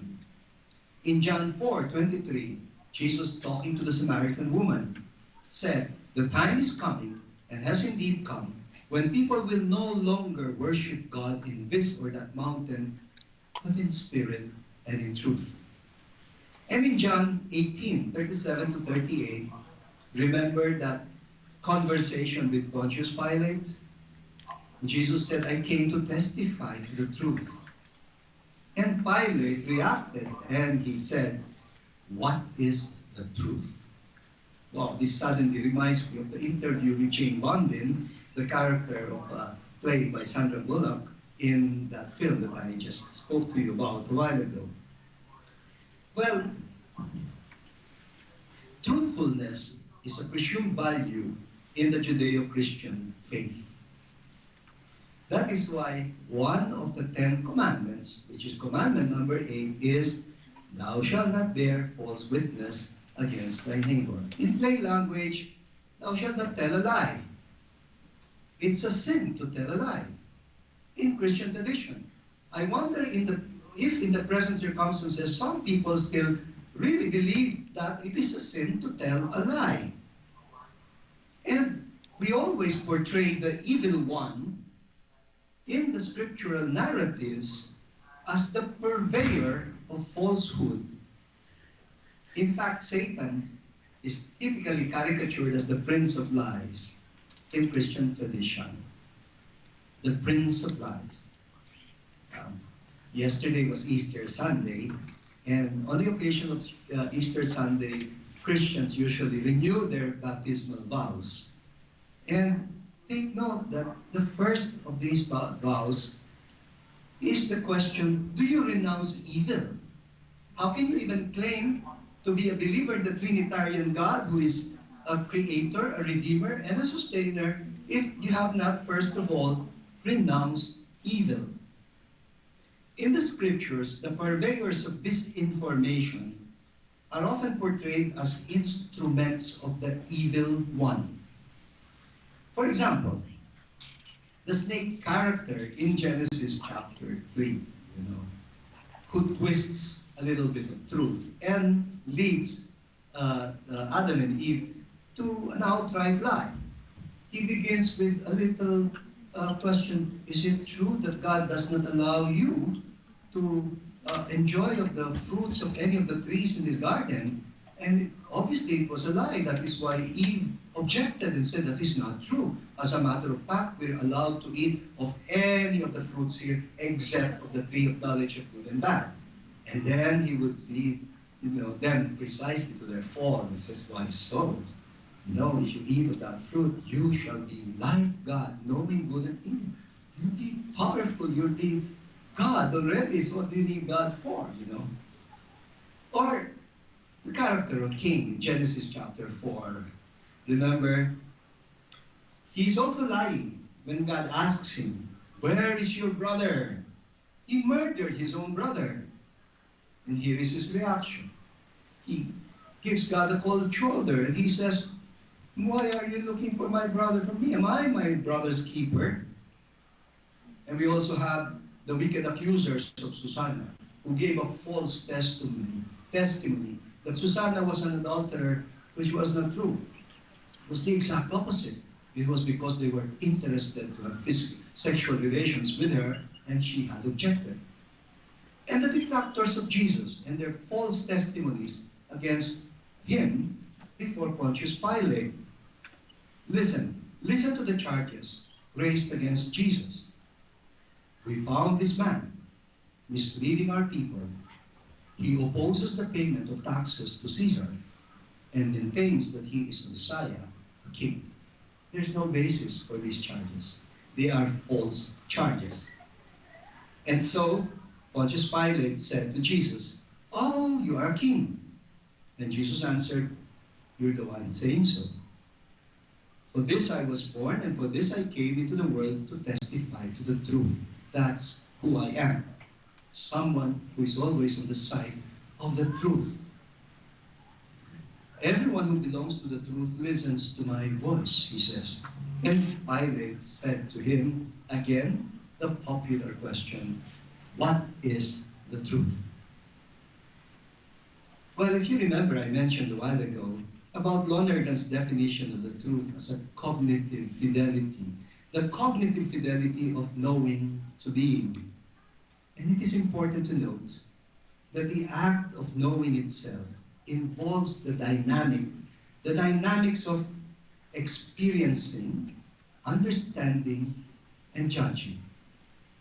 You cannot say it's hard to say we know if we don't go through the dynamics of experiencing, understanding, and judging. Although, of course, sometimes we understand things if we did not directly experience them, but we can sort of vicariously experience them through the information that we get from other people. And we can analyze what the information that's passed on to them, even if this might not be our personal experience, because we have our rational faculties to understand the meaning of, and value of what is being presented to us. And we can make a judgment whether it is not true, it is true or not. And Lonergan says, well, actually, this is going to be the later Lonerganians, no? The later disciples of Bernard Lonergan would propose the addition of deciding. Experiencing, understanding, judging, and deciding as being of utmost importance as well in the quest for truth. Some of you probably follow my Facebook postings. In one of my recent postings during the Holy Week, I noted that Pontius Pilate gave the people a chance to vote.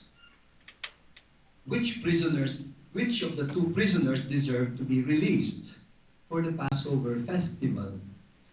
And the choice was between Jesus and Barabbas. The people elected Barabbas, and they had Jesus crucified. Why? Because they were relying on the strong public opinion that the Sadducees had successfully generated against Jesus. I ended that Facebook post with a question.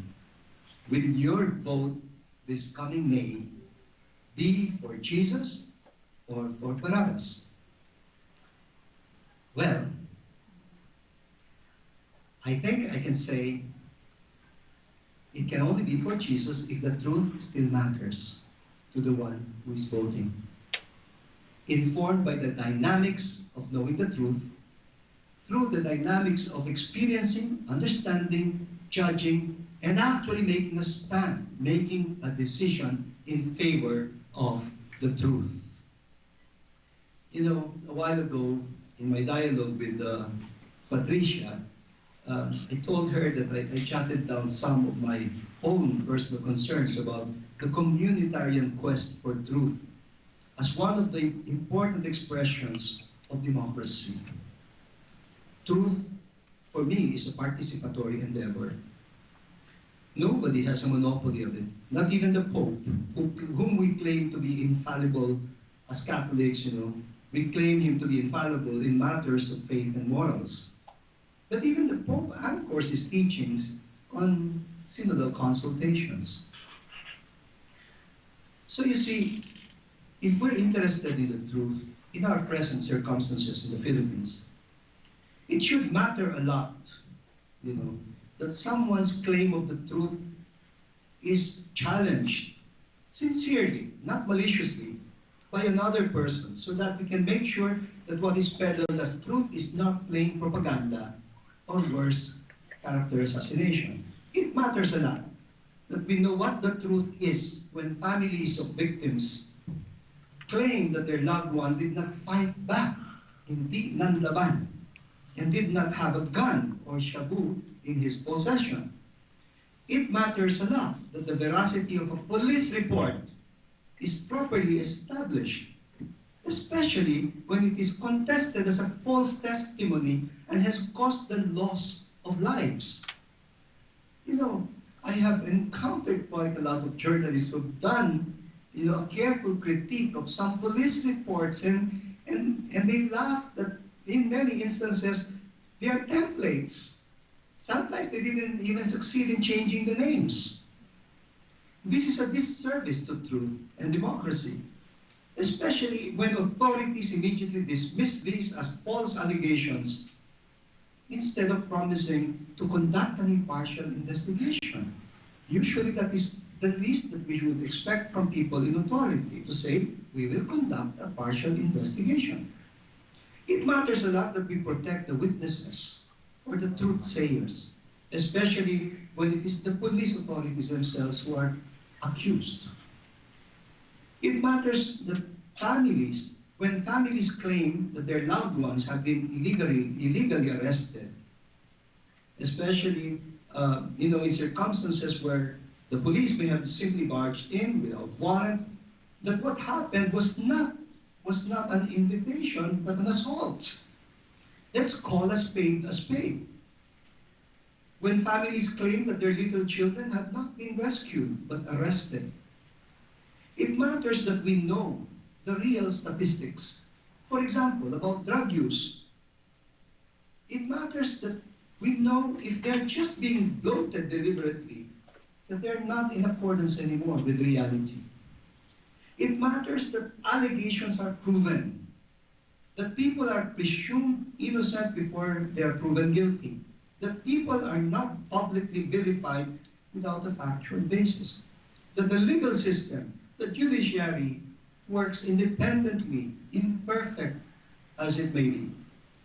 It matters to know if the elected legislators are truly representing the interests of their constituents and not those of the big business corporations or those of their political allies.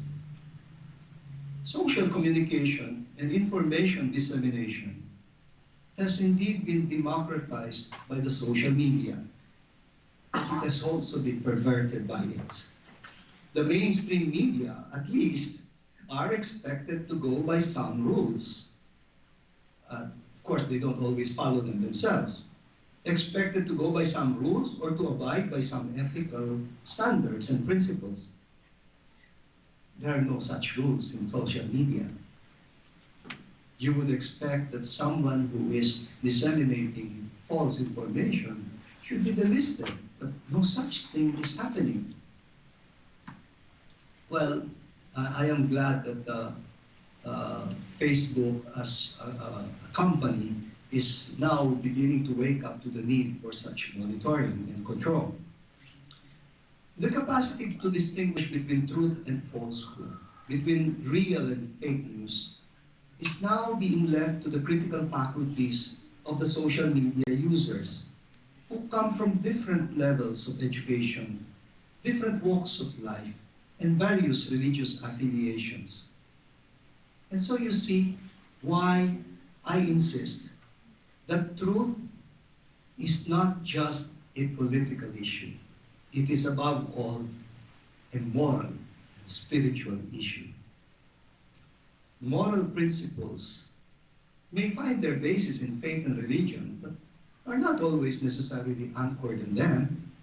Human rights and civil liberties, like freedom of religion, freedom of expression, for example, are universally accepted values.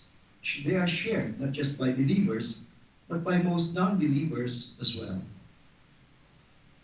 What can be done in these circumstances? You know, a lot of things can be done, definitely, but I would like to pose this challenge, especially to the academic, that through education, the critical faculties of students are really shaped and formed, that they get to really know what it means to know. That is the epistemological issue I was talking about. The gamut of experiencing, understanding, judging, and making correct decisions.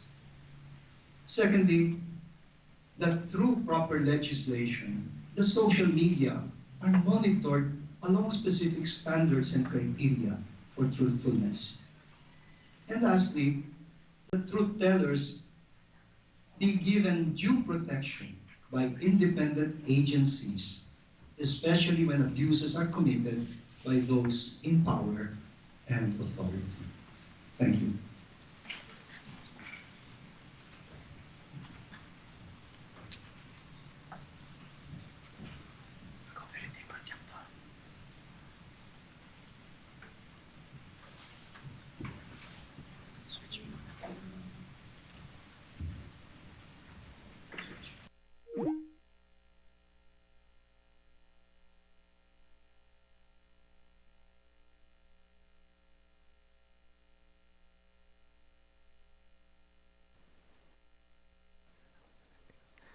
Thank you to Bishop Ambo for that very enlightening keynote. Before we break out for lunch, John would like to make a very important announcement. Thank you. Fellow members of community of truth seekers, I beg your indulgence. To fight the instruments of evil, we need to put food in our bellies, but we also need to fight on other fronts. This is not for everyone, but if you're interested, there are copies of interventions that will be filed with the Rappler petition in the Supreme Court. There are two interventions outside. One is for journalists, and the other is for campus journalists and press advocates. If you are so minded, perhaps after lunch, when you are full of vim and vigor, you might want to come back and sign it. We have a lawyer. Unfortunately, he's there only until 1 p.m. But he needs to be there to notarize it correctly. But if you are so minded, we would be very happy if you can join the intervention and affix your signature. Thank you. All right, it's now 12:26. We'll call everyone back at 1:15. Thank you, and again, the meal will be served at the lower ground floor.